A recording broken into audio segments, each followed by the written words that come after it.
Welcome back to the CCO Follow podcast. This is our second week talking about dating and engagement. And as you know, Travis and I are really excited about this topic because it's something that should be done intentionally. Favorite word. Favorite word. Today, we have Emma Cedargreen on, and I'm excited because you are in that stage of life where you're dating. Yeah. Emma, just to get started, what is your view and personal, I guess, testimony on this whole idea of dating? What comes to your mind when we talk about that? Yeah. I mean, let's see. Growing up, I had two great parents, so I had a good example of marriage, but I think it's interesting to think about dating sometimes because I don't know. I didn't always have the exact example of how to date. Yeah. So I think I've kind of had to look at, I don't know, friends or different family members or people in positions of leadership throughout life. But then also kind of trying to figure it out on my own, which has not always been the best. Yeah. But I think up until high school, I was kind of like, I'm not going to date. I'm not going to do it. Good for you. And I had a very I had a weird idea on it. I don't know why, but I just I probably just was doing it to be cool. I was probably I'm rebel. just going to be the one that doesn't date because everybody else was doing it. Yeah. But I don't know. Then I got to high school and some of my friends were dating and I was like, oh, well that looks kind of fun. All the resolutions out the window. But I didn't really know, obviously kind of how to do it intentionally, with purpose. And I don't know. So it's just been kind of the past 4 years or so, I guess, of kind of trying to figure that out. And how do you do that? Do you get to know friends at church? Do you get to know them first? Or should you be going on a lot of dates, just with a bunch of different people? But I think. Are you young enough to where you dodge? I don't know what generation this ended with, but back when I was in high school, middle school and stuff like that, the I Kiss dating goodbye and stuff like that was massively on the scene. I don't even know that. You don't that's know definitely I Kiss dating goodbye and stuff? You're very old. Ouch. I heard about it. Yeah, in middle school. You're just not a Christian, Arthur. Yeah, maybe I didn't grow up. So did that influence your initial dating and even now possibly? Did that or was it already kind of on its way out and people I think it was on its way out. Okay. Yeah. And people recognize this exists, but it's not good. Yeah. Okay. So let's really break this down a little bit. What is dating? What's the purpose of dating? Now I think dating it's for getting to know someone well enough and kind of trying to decipher if they're somebody that you'd actually want to spend the rest of your life with. If they're, sorry, I'm thinking. So it's what you're saying is it is an intentional effort in the goal, the hopes that you would become married. Yeah. Yeah. And it's not for it shouldn't be taken lightly, for fun. I'm just going to go around and do whatever I want and have a lot of fun. Dating fun should be involved. Yes. But it's not that's absolutely. the reason. Yeah. Yeah. It's, if you have zero fun with them ever, that's yeah, maybe a good sign to dip. It's important because it's like, this is the person that you're going to be living with and doing life with and making huge decisions with, raising children with. So it's not something that like, you should just be like, oh, like I'll just find somebody that is kind of funny and that's it. Yeah. Because funny is nice for just the interpersonal, just like joy of being together, but it certainly doesn't hold any water when it comes to like big life decisions and like direction and things like that. You know, one of the things that I think about with dating is that, at least for me, growing up, and maybe you have a similar story, and maybe just dating probably dozens not Travis, of people. But yeah, growing up, I think in the world's culture, like when you hear dating, it is very it's very flippant. It is, and it's more just like having fun with some of the opposite sex, just to have fun. Yes, and then there's a lot of things that go along with that, and you know we would call that unhealthy. Yeah. But it definitely was a challenge for me, and I'm kind of relating to you, and because you kind of mentioned this, but growing up, it was like I didn't know what good, healthy dating looked like. Yeah. I just saw dating as like in the movies or on TV or whatever it was, and it's like that's not the way that dating should be, especially if the goal is to come together in marriage and glorify God in that way. And so I'm curious for you, kind of stepping a little bit different directions, and maybe you can chime in on this too, Travis, but when did you realize like, okay, I need to start taking dating a little bit more intentionally or seriously, and how did you start developing a healthy dating life, I guess you could say? Probably, I mean, a little bit over a year ago. Yeah, I think like I've been in relationships in the past where I just like initially met them and I thought like, oh yeah, this is totally someone I could see myself with. But I think it just didn't, I don't know, the relationship did not last that long because it was kind of just like, oh yeah, I could totally see it. And then either I was kind of like all in, or the other person was kind of like, whoa, actually reality check, maybe I'm not ready for that. Or like it happened to me where the other person maybe was all in and then I was like, oh, I don't know.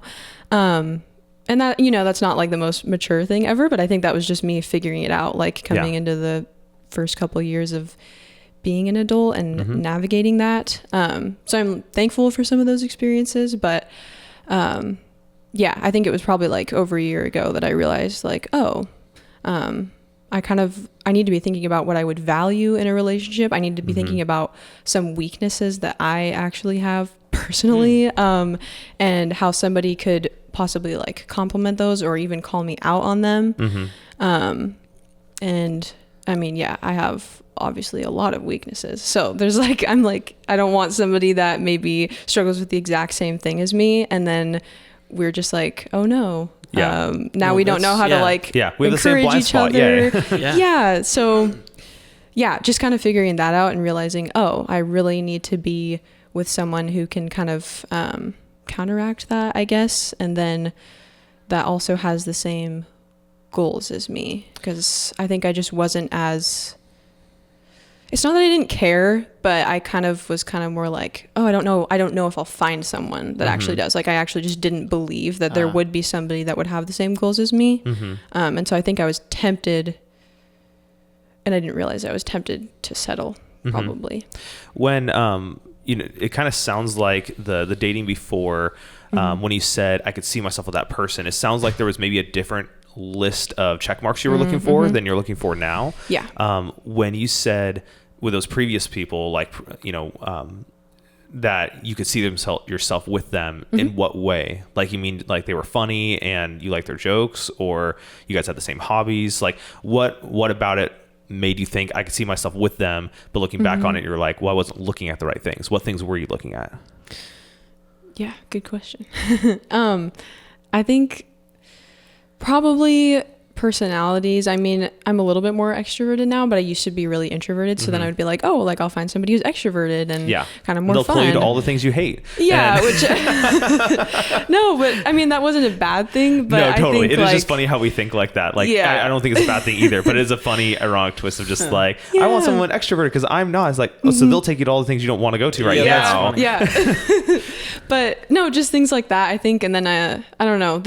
I guess this is just kind of a silly example, but I've been interested in missions in the past. And so then I was kind of interested in someone that wanted to go into the mission field. And then I was like, oh yeah, totally. But in reality, I wasn't really thinking about like, oh, what is God's will for me? And what is his, like, what are his goals that I should be kind of aligning more with mine so that I am doing his will. And it's not that I would change for every single guy, because I've been the same, but I would kind of just be like, oh yeah, that's totally, I could see myself, something I could see myself doing. I could easily give up this and this would be perfect or whatever. And that's, I don't know. It wasn't exactly like I'm going to change everything, but it was kind of, I guess, the whole settling thing again, more just like not realizing that God has something a lot better in store for me, or that he could have Sure. I don't know.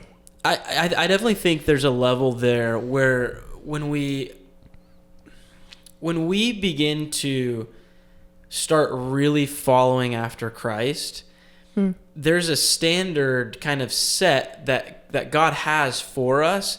And I think it's easy to kind of fall into the trap of, oh, that doesn't really, like, I'm not sure about this, God. Like, I am sure about this. Mm-hmm. And if God's calling you this way and you're kind of moving this way, there's going to be stumbling along the way, and there's going to be struggling along the way. And I think God can use, he uses all things, but I think when we approach dating in a way that's less about us and more about making sure that, like, we're following after Christ first. Like, this is like if we're not if we're jiving, we're getting really along, but you're not really on the same path towards Christ, like, probably isn't a great idea to continue to do this.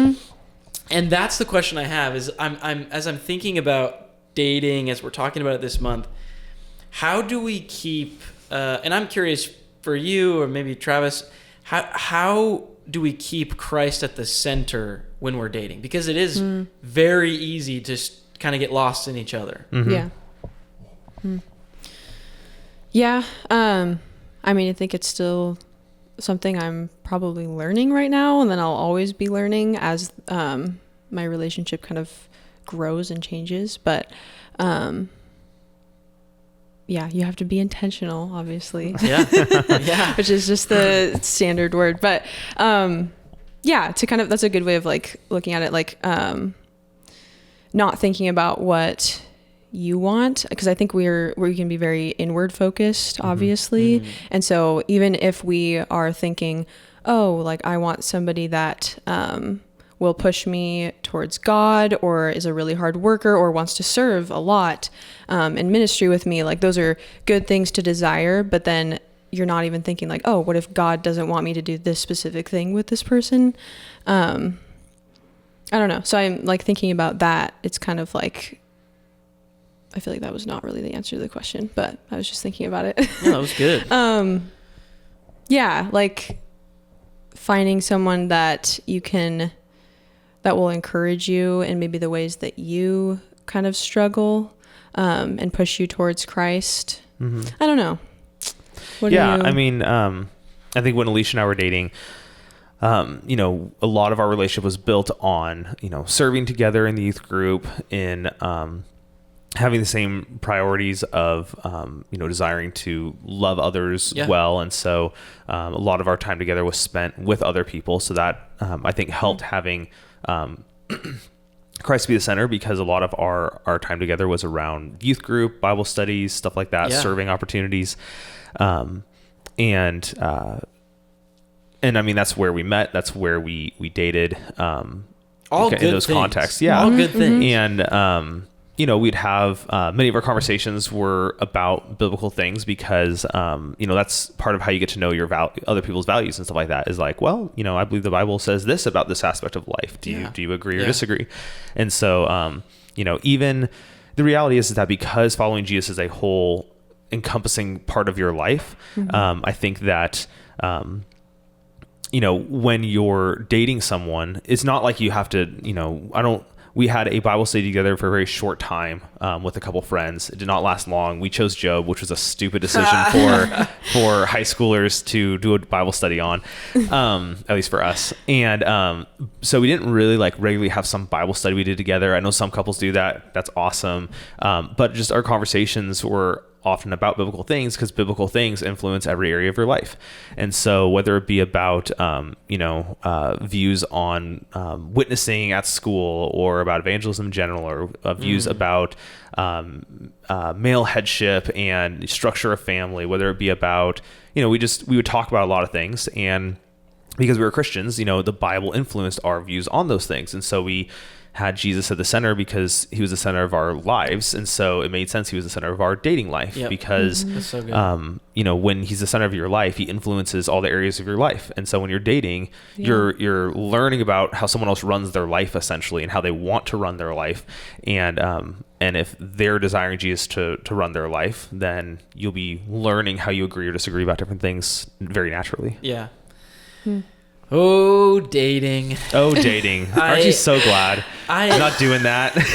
Honestly, yeah, I think there is an aspect of Sorry of that. So Yeah, I'm sorry you're in thanks. this season. No, it really is like for me. Like I definitely was not like you, and I was kind of. You wear hats. I mean, we're very different. Actually, I wore a hat in high school, so we weren't that different. Well, yeah, my hair is That's a different story. Different podcast. Another time. You can ask a question of why in the comments. Yeah, you can do that. No, when I started dating my wife, I almost said current wife. My current wife. Yeah. What are you saying, Arthur? When I started dating my wife, it wasn't. I think we were both still walking in this. We were both learning to walk with Jesus more and more, and we weren't really great at it when we first met. Now you're like. Yes, expert it's level. much better now. No, and so I, when we first started dating, it wasn't.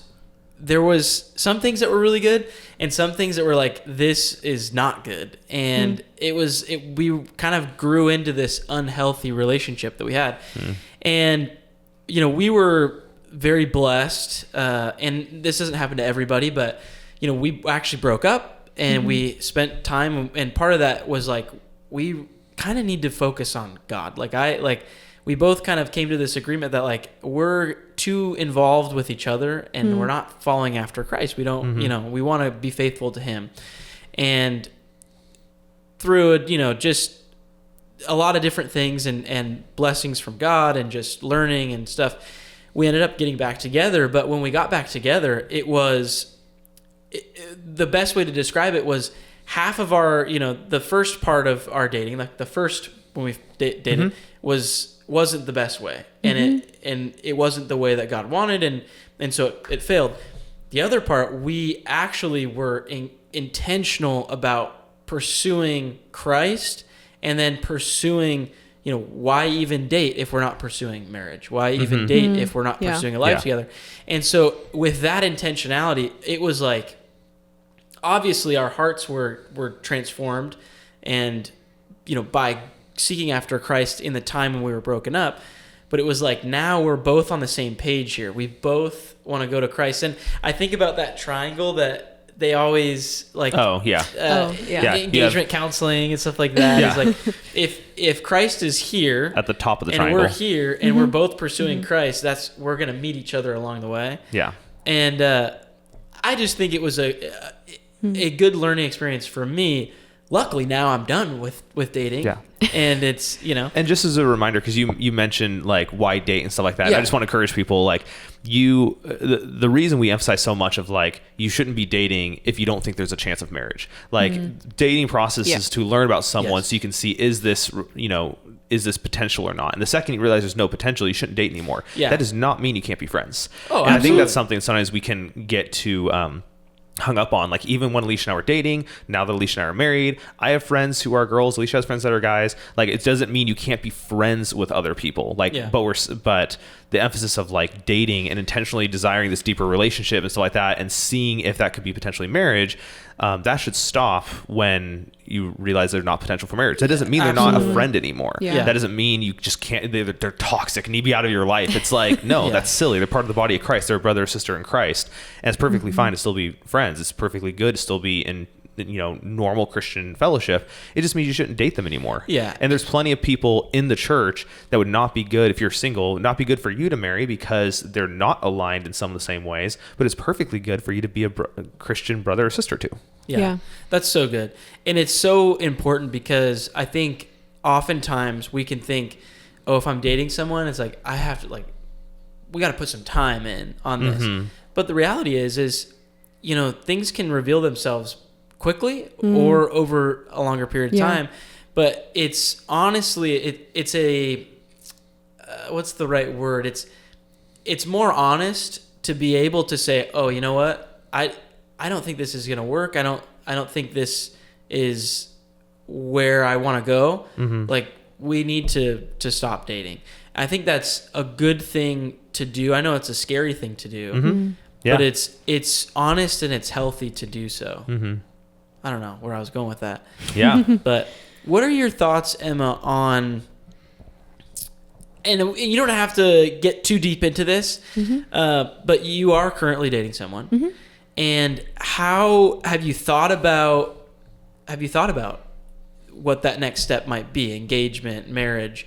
You know, clearly you're still dating that person, so obviously there hasn't been a thing where you're like, I don't want to, I got to cut this off. But you guys have to at least date for the next few weeks, because otherwise this podcast episode is really weird. But have you given thought to that, and what does that look like for you? Yeah, definitely. I think, well, yeah, to touch on what you just said too, in my most previous relationship, I think that one should have ended probably a lot sooner, but that is a hard conversation you know, to have. And I don't know. And it cuts off any kind of potential. And we as humans don't like doing that. It's like, but this could turn into something. We don't like removing that could or possibly. We're like, oh, like what if God does want this for me? And it's like, I don't know. God can do anything. He can change that person's hearts where they're different. And it's hard. Yeah. So, but I think now with my current relationship, I think, definitely thinking about the future, like next steps, engagement and marriage. And I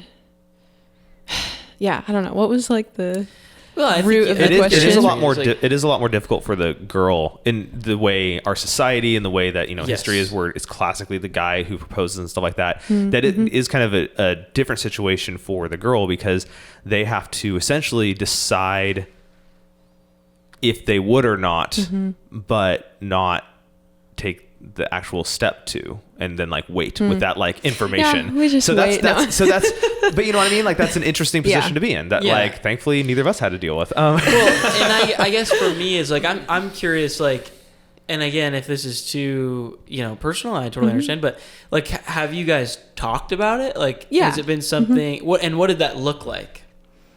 Yeah. I don't know. I'm a pretty like, I can be like really transparent, like not like with every single person in the world. I'm not gonna be like, oh, here's everything about me, but I'm pretty real and upfront about things. And so I don't know, I don't really like shy away from those conversations, which I think is actually good for him in a way sometimes. I think he needs that type of person. But I don't know, I probably brought it up first. Oh, so what do you think about this? Or I don't know, like as we've like grown closer. So I guess maybe Arthur's getting at, and you don't feel like you need to say where the conversation went or those kind of details, but for someone who's maybe like, I am interested in this person, I want to bridge that conversation, but I'm not even sure what questions to ask or where to even go with it. What kinds of things did you guys talk about to decide, or if you have decided, like what kind of things did that even entail? Not necessarily your answers or anything like that, but just like what does that path of conversation look like, or it did look like? Have looked like? I mean, talking about, I don't know. Obviously, we're both going to this church. We're both Christians, so we have that. I don't know. We have those main things in common, but then it kind of, because sometimes Christians have different opinions and views, and absolutely. I don't know.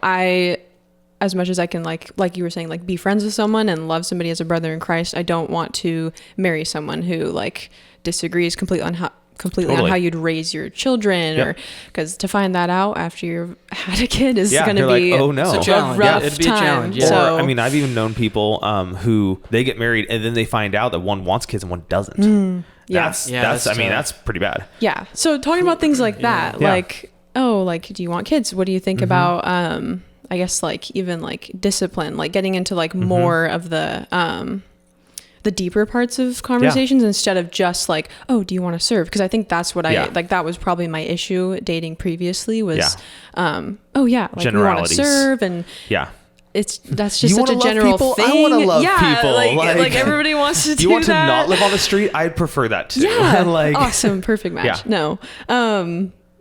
So like getting into the root of, I guess, all of those issues, and then talking about how even like, I think like we were talking a couple of months ago, like with Alicia, about kind of the role of men and women too in a biblical, like God honoring marriage, which is, like I don't know. So just conversations like that, and money too. I don't know. That money too. Money is. I will say the root of all kind of arguments. There's a lot that I want to keep talking about here, but I have to say this. Oh no. That is something that when I got married with Molly, we didn't know. We're both college students, and I'm expecting. I think, I know what my student loan is. So certainly it's in the same realm as her student loan. But you assume those things. It is important to talk about those. I don't think it would have, we still would have got married and everything, but it was very surprising to see the difference in an out-of-stater and I'm an in-stater. So that was definitely a challenge. And it is those things are important. Obviously God's with us and he's providing for us, but knowing that going into it, maybe we would have decided, hey, maybe we don't do this, this soon, or maybe we go about this a little bit differently. So I think that's a good, definitely finances and having kids and all that stuff. I think it helps sometimes, not that you want to put down other people and stuff like that, but just for handlebar's sake, it's sometimes good for people who are dating to even look at other couples and be like, what of their life do you want to emulate? What don't you want to emulate? Thankfully, we came from two very different families in different ways. And so we had a lot to talk about where it was her family lived out in the country. My family lived in town. Which one do you want to live in? Yeah, that was that question. City or out in the country? Yep. Her family, they had 6 kids. My family had 2. Which one is, I want 10. More your preference? Alicia wanted 11. And, right on. But hers homeschooled, mine public schooled. Both my parents worked outside the home. Only one parent worked outside the home. Very different. Yeah. So we had a lot of handlebars to be like, oh, this is the varied ways that life can look. What are you thinking about life? Yep. And I think you can do that with your own families. I mean, it's important to do with your own families because that's the environment they grew up in. And so whether they love it or hate it, it's this is what they know. But the key is you just explained, you and Alicia were very different on a lot of these things. Yeah. But the key is you're married. You've been married for how many years? 14 years. Yeah. Well, it's going to be 14 next year. So that's a long time. So it's not it's not like having those conversations are a complete deterrent. Maybe in some situations they are, but it's healthy to have the conversations so that you can get on the same page about where you're going, and there's compromise and all these different things. And I would encourage people, you don't have to have everything resolved either. Yes. When we were even going through, we tell the people when we take them through pre-marriage counseling, when we were going through pre-marriage counseling, we actually didn't agree on whether we were going to homeschool or public school. We were pretty opposite ends on that. And the people we did pre-marriage counseling with were like, are you sure you want to move? You guys need to work this out. We're like, no, we're fine. And we knew we were fine because we agreed upon head of household and ultimately that it would fall on me to have to make the final call and she was willing to go with whatever it was. And we also knew the foundation of where both of us were coming from and knew that as life progressed that we could trust that God would align our hearts in this issue because our foundation was the same. And I don't just mean foundation sense of we were both Christians, but our views of the Bible, our views on how to come to conclusions, things like that. We were not concerned. Yeah. And so we knew that we would eventually become united on it. And I would say, don't just be flippant with that. Like I said, this was something that, we thought about a lot. We prayed about it a lot. We talked about it a lot. And ultimately we knew that she was willing to submit if we did not come to a conclusion. I knew that I did not want to put her in something she would hate. Because we've talked about this and I've talked to many girls about this. That is a scary thing. That it's if you believe in male authority and male headship in marriage, that's a scary thing. So you better make sure you are joining yourself to someone who, as Jesus says, not abusing authority like the Gentiles do. Yeah. He does not say authority is bad. He said authority needs to be tempered with love towards the one you have authority over. And that if you don't, that's what leads to destruction. Yeah. And so he's like, you will have authority. Don't lord it over like the Gentiles do. Use your authority to serve. And so I knew my role and she knew her role. And we knew that ultimately our differences would be aligned because of those roles. And we trusted the other to do their role to the best of their ability in a loving way. Yeah. And that trumps those kind of questions like homeschool, public school. Those trumps those kind of questions like how many kids you're going to have. Yeah, it makes it easier to figure things out as they come. Yeah, because even though she wanted 11 kids and I wanted 2 at the time, we both agreed because, of course, we drove all the way to Tacoma and walked around this lake is when I asked this question. So go figure. I was like, hey, I just want to make sure like we're on the same page with dating of like, I feel called to do these different things in life. And I could be wrong about which things end up coming to fruition, but I want to be open to what God wants. So that could mean living wealthily in the States. That could be living on the streets in a third world country. That could be a lot of kids because we can afford it and God blesses us. That could be like no kids because we have zero finances and God does not give us kids because of the ministry we're in and stuff. Like I'm open to all of those. Are you? You could be living near family, away from family, all those kind of things. And it really challenged her. And of just like, am I on the same page as this person to, in this way? Yeah, that's good. I want to kind of circle back just a little bit because you mentioned something how, you were like, yeah, I was more introverted and you're coming into becoming a little bit more extroverted, but you said, yeah, you're on a podcast. Yeah.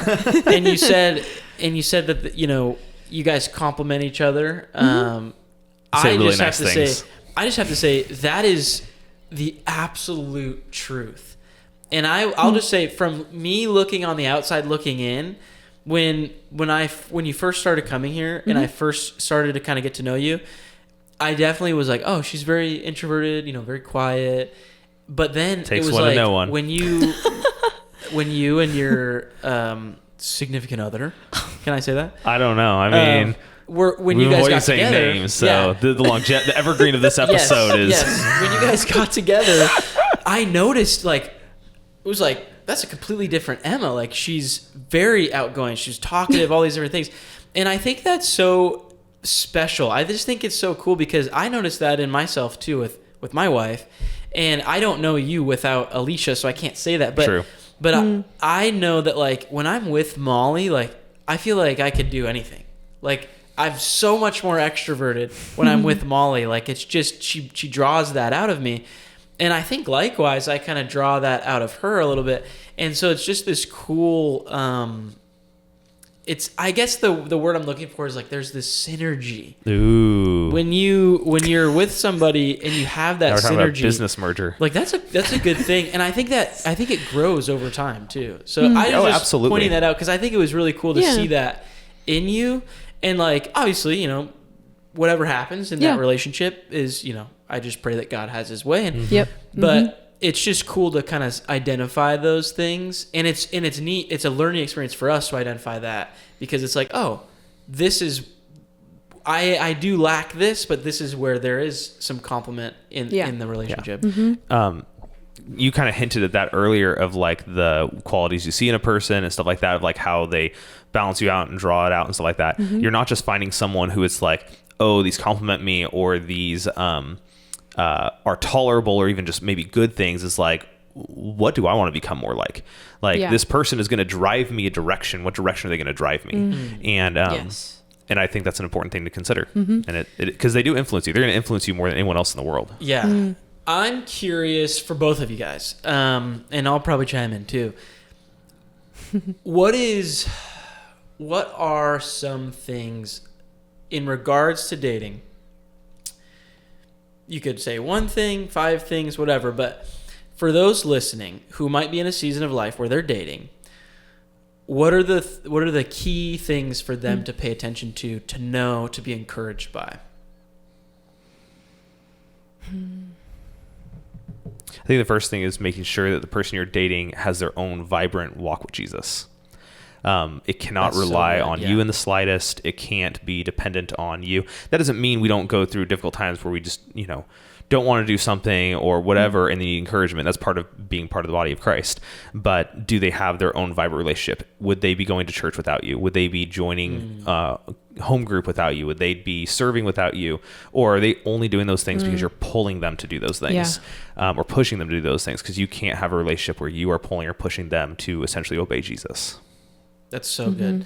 And that's not to say that, sometimes we do. Yeah, you go through seasons.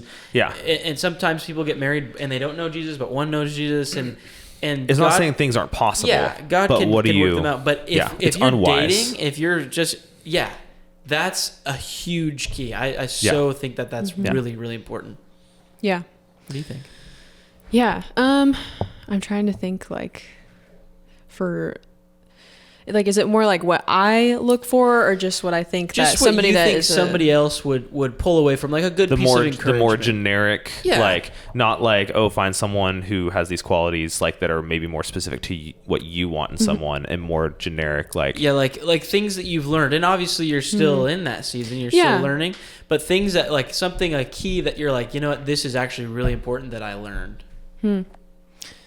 Yeah. I think the way that they treat people, and that doesn't have to be like the same for every single person. Like it's not that everybody should be like, oh, I'm so comfortable going up to a person and just like getting to know them. You know, you don't need like the most talkative person ever, but the way that they treat people, like, are they a kind person?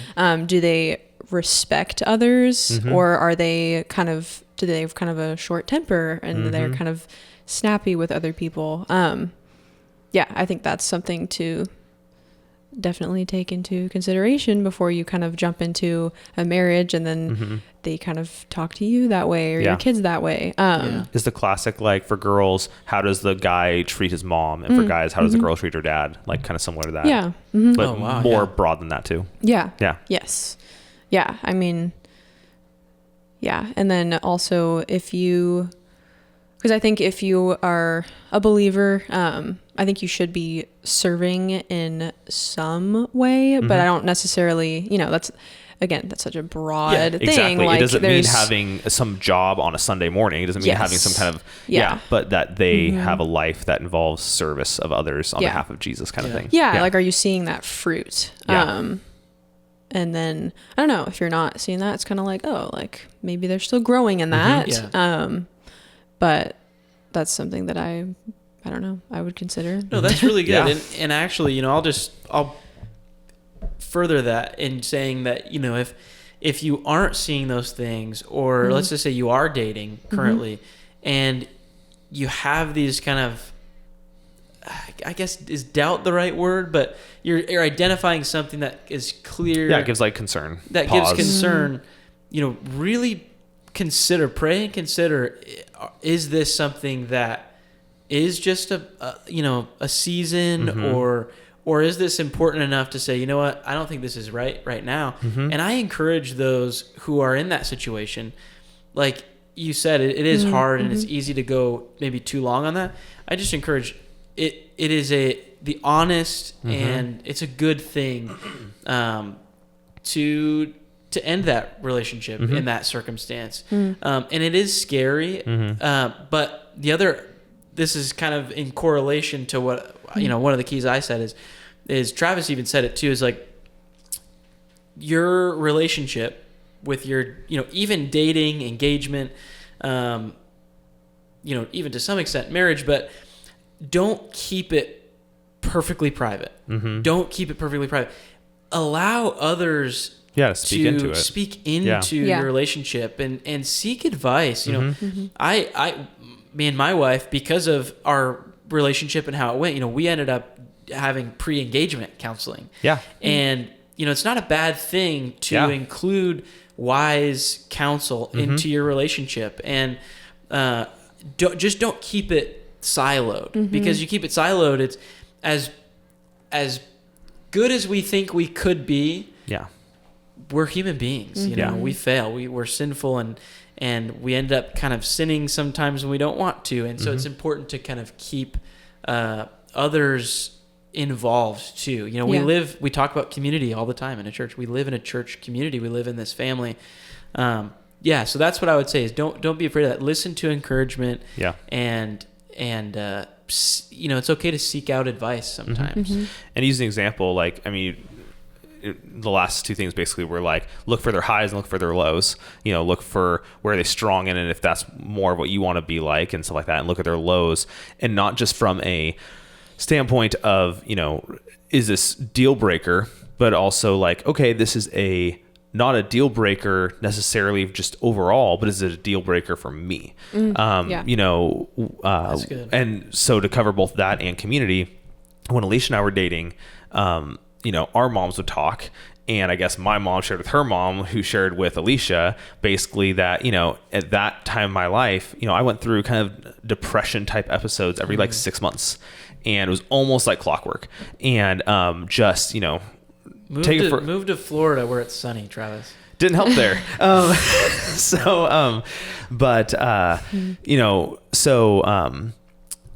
And so that was like part of, my life. And, those swings have become way less frequent, but it's not like they're gone. That's probably gonna be just part of who I am. It's easy for me to get discouraged and easy for me to go into those kind of places. And so, her mom was like, Alicia, you need to know about this about Travis, and you need to be aware and be like, this is not a deal breaker from like an ethics issue or anything like that, but it might be a deal breaker for an individual who's like, I don't know if I could support someone like that. Yeah. I don't know if I could just be, okay I don't know if that. I have what's like to go through that with someone. Yeah. And, and like I said, like it's become way less frequent over time, which was, the assumption, but at the same time, you have to prepare for the worst because you don't know what, might happen. You don't know what life will throw at you. You don't know, literally in marriage vows, it talks about for better, for worse, for richer, for poorer, stuff like that. Like you could end up on the sicker of health. You could end up on the poorer of wealth. You could end up in difficult situations. You could just hit all of them, just entire, blackout bingo. And, it's just difficult. And so you have to be looking at like this person's highs and lows, not just from this is completely, okay or not okay, but like, am I willing to walk through life with this person and the struggles or the strengths they have? Yeah, that's so good. I'm convinced that less than 0.5% of people fit perfectly together like Legos. I'm convinced we're all, there's some parts that work but you have to work it out. And that's part of this process of dating, engagement, and then married. And even when you get married, you're working it out. Emma, thank you so much for coming on. And being willing to have a conversation with us. If you're watching and listening, please understand where we're coming from, and just we want to be intentional about what we're doing and everything that we do, but especially dating. It's an important thing. Thank you so much for watching and listening. We look forward to future episodes. I'll always consistently be reminding, if you have questions, I know dating engagement, there's a lot of questions to be had there. If you have questions after watching these episodes, or you're just curious yourself, maybe you have family or friends, write in, ask the questions, make comments on our YouTube or Spotify, or if you want to be anonymous, you can go to our website, CCO, calvaryoli.com/follow podcast. I'm remembering that more and more. Leave us questions and we'll do our best to cover them at the end. Thank you again, Emma, and thanks again for watching and listening, joining with us. As always, God bless.